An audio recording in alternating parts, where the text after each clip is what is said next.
Hello viewers, मैं astro sir से सुरेंद्र राय स्वागत करता हूं आपको अपने चैनल में और उम्मीद करता हूं कि आप बहुत ही बढ़िया होंगे। मित्रों, डूबते को अगर एक तिनका का भी सहारा मिल जाए तो वह बहुत बड़ा सहारा होता है। 30 अक्टूबर 2023 को राहु राशि परिवर्तन कर रहे हैं और ये राहु आपके राशि स्वामी के मित्र हैं और ये एक ऐसे हाउस में जा रहे हैं जहां पर इनके लिए कंफर्ट जोन हो जाता है। यानी ये मेष राशि को छोड़ रहे हैं और मीन राशि में जा रहे हैं और यह मीन राशि आपकी थर्ड हाउस है। इसमें राहु बहुत ही एनर्जेटिक हो जाते हैं। हाँ, ये मैं मानता हूं कि आप शनि की 7.5 से गुजर रहे हैं। शनि आपके राशि स्वामी है, लेकिन राशि स्वामी होने के बावजूद भी शनि ने आपको नहीं बख्शा। तो ये विधि का विधान है। यही कारण है कि शनि को न्याय का देवता माना जाता है। इन्हें एक जज की संज्ञा दी गई है।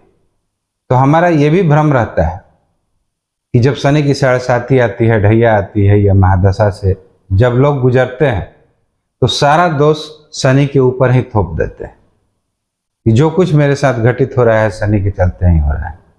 बाकी अपनी कुंडली की स्थिति को नहीं देखते।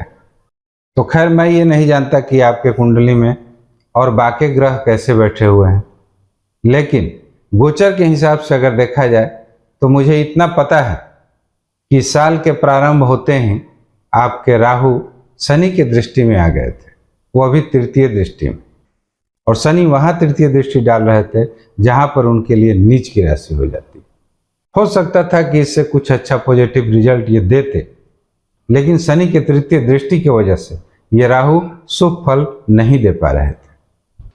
तो क्या अब इनके राशि परिवर्तन करने से कुछ बदलाव की उम्मीद की जा सकती है? तो जरूर की जा सकती है मित्रों। आप भले ही शनि की 7.5 से गुजर रहे हो, हालांकि आपका शनि की 7.5 अब खत्म होने वाला है। बहुत ही कम समय बचा हुआ है, हाथी निकल गई है, पूंछ बाकी है। लेकिन फिर भी 2023 ने आपको जितना परेशान किया होगा, हमें नहीं लगता कि इससे ज़्यादा और कोई ईयर्स आपको परेशान किया होगा। तो राहु का गोचर 18 महीनों के लिए होता है। ये 18 महीने आपके तृतीय भाव में रहेंगे, लेकिन आगे ये 18 महीनों तक क्या फल करेंगे, ये जानने से पहले हमें ये जानना जरूरी हो जाता है कि राहु के हटने से आपके ऊपर क्या प्रभाव पड़ेगा। क्या इसका कोई बेनिफिट आपको मिलेगा?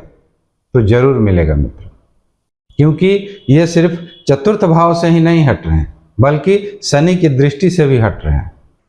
तो सबसे पहले हम ये जानते हैं कि ये पिछले 18 महीनों से किस तरह का आपको रिजल्ट कर रहे थे। उसके बाद हम जानेंगे कि आगे 18 महीनों तक ये किस तरह का रिजल्ट करेंगे।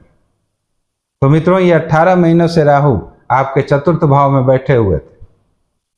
चतुर्थ भाव भूमि का होता है, भवन का होता है, वाहन का होता है, माता का होता है, हमारे मन का भी होता है। तो मानसिक रूप से आप किसी न किसी तरह से उद्विग्न जरूर रहते होंगे, खास करके जब शनि की तृतीय दृष्टि इनके ऊपर पड़ रही होगी तब। माता का भी स्वास्थ्य आपका गड़बड़ रहा होगा। हो सकता है कि भूमि भवन जायदाद से संबंधित किसी तरह का विवाद छिड़ गया हो, जिसमें आप बुरी तरह से फंस गए हो। यानी ये राहु आपके पूरे भौतिक सुखों को छिन विछिन्न कर दिए होंगे। इनकी एक दृष्टि आपके अष्टम भाव पर भी जा रही थी, आपके दसम भाव पर भी जा रही थी, और एक दृष्टि आपके द्वादश भाव पर भी जा रही थी। तो इन भावों से भी कुछ अच्छा रिजल्ट आपको देखने को नहीं मिला होगा। यदि आप किसी रिसर्च वगैरह के फील्ड में होंगे, किसी चीज़ का खोज वगैरह करते होंगे, तब तो ये राहु आपको वहाँ पर अच्छा किए होंगे, उससे आपको रिलेटेड कोई ना कोई ग्रोथ मिला होगा। लेकिन ये पीड़ा का भी भाव है। ये आपको मानसिक दुख के साथ साथ शारीरिक पीड़ा भी पहुंचा रहे होंगे राहु। दसम भाव पर राहु की दृष्टि आपके कैरियर को भी ये किसी न किसी तरह से डिस्टर्ब किए होंगे। चाहे आप रोजगार करते हो, नौकरी करते हो, कुछ भी करते होंगे, लेकिन ये कैरियर में जरूर कोई ना कोई विघ्न बाधा अवश्य उपस्थित किए होंगे। ऐसा ही वह समय होता है जब नौकरी या कैरियर से रिलेटेड लोगों को बहुत बड़ी हानि उठानी पड़ती है, क्योंकि एक तो राहु की दृष्टि और राहु पर शनि की दृष्टि। यानी उद्विग्न राहु क्या करेगा, आपको डिस्टर्ब नहीं करेगा। तो द्वादश भाव में राहु की दृष्टि, यदि आप विदेश में रहते होंगे तो वहां भी कोई ना कोई आपको परेशानी अवश्य देखने को मिली होगी। एमएनसी में यदि काम करते हैं तो उसमें भी परेशानी आई होगी। जो भी विदेश की यात्राएं हुई होंगी वो निरर्थक साबित हुई होंगी, उसका कोई अर्थ नहीं निकला होगा, उससे आपको कोई बेनिफिट नहीं हुआ होगा। तो 18 महीनों से राहु आपके चतुर्थ भाव में बैठकर कुछ इस तरह का डिस्टर्बेंस जरूर पैदा किए होंगे। और ये डिस्टर्बेंस और ज़्यादा तब बढ़ गई होगी जब जनवरी से, यानी इसी साल के जनवरी से शनि की दृष्टि उनके ऊपर पड़ गई होगी। लेकिन आपको ऐसा लगता होगा कि ये सारा करामात शनि का ही है, शनि के 7.5 की वजह से ही हम परेशान हो रहे हैं, जबकि वास्तविकता ऐसी नहीं है। शनि भी परेशान करते हैं, ऐसी बात नहीं है, अपनी 7.5 में करते हैं, ढैया में करते हैं, लेकिन जिस लेवल की आपकी परेशानी है तो निश्चित ही इसमें राहु और शनि दोनों का हाथ है।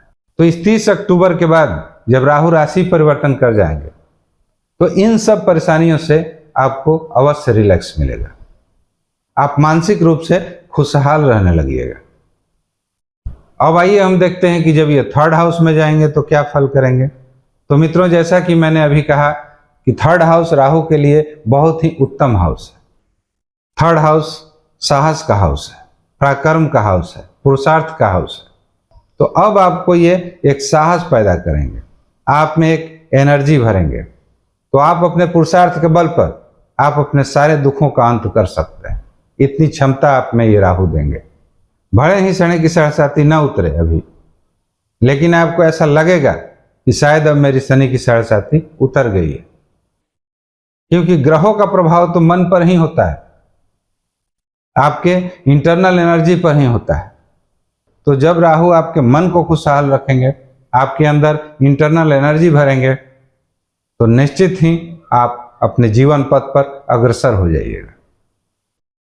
तो राहु जब 3rd हाउस में जाएंगे तो केतु भी आपके कैरियर भाव को छोड़ देंगे और ये चले जाएंगे आपके भाग्य भाव में। धर्म के प्रति भी आपकी रुचि बढ़ेगी। और जो राहु और केतु मिलकर आपको जो कैरियर से रिलेटेड परेशानी दे रहे थे, आप देखिएगा कि वो सारी परेशानी आपकी खत्म हो गई। हाँ, हो सकता है कि ये 10 दिन बाद हो, 20 दिन बाद हो, इनके परिवर्तन करने के बाद, लेकिन आपको इससे रिलैक्स अवश्य मिलेगा।